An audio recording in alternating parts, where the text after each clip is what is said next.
এইভাবে চিকেন কষা রান্না করলে খেতে ভীষণই মজা লাগবে। অনায়াসে এক প্লেট ভাত খেয়ে নিতে পারবেন এবং এই রেসিপিটা ফলো করে বানালে ইনশাআল্লাহ টেস্টের কোনো কমতি হবে না। তো আশা করি ভিডিওটা আপনাদের ভালো লাগবে, আর যদি ভালো লাগে তাহলে পেজটা অবশ্যই ফলো করে দিবেন, লাইক করবেন, কমেন্ট করবেন এবং শেয়ার করবেন।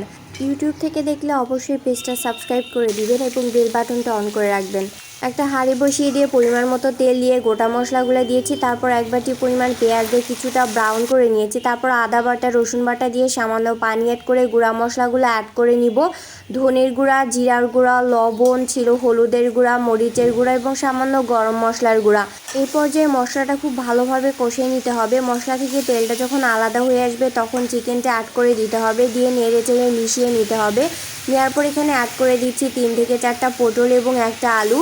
বাঙালি মানেই কিন্তু হচ্ছে আলু, সো আমি আজকে এখানে পটল অ্যাড করে দিলাম। লাস্টে অ্যাড করে দিচ্ছি একটা টমেটো এবং 3 থেকে 4টা কাঁচামরিচ। এটা দেওয়ার কারণে খুব সুন্দর একটা ফ্লেভার আসবে। লাস্টে আমি ঢাকনা দিয়ে ঢেকে এটা 20 মিনিট রান্না করে নিব। এর মধ্যে চিকেন থেকে অনেকটা পানি বের হয়ে গেছিলো এবং চিকেনটা অলরেডি আমার সিদ্ধ হয়ে গেছে। লাস্টে অ্যাড করে দিচ্ছি ভাজা জিরার গুঁড়া এবং একটু মুরগির মশলা অ্যাড করে দিলাম। দেওয়ার পর এখানে একটু লেবু অ্যাড করে দিলাম। এই তো নেড়ে চেড়ে লাস্টে নামিয়ে নিব, হয়ে গেল চিকেন কষা।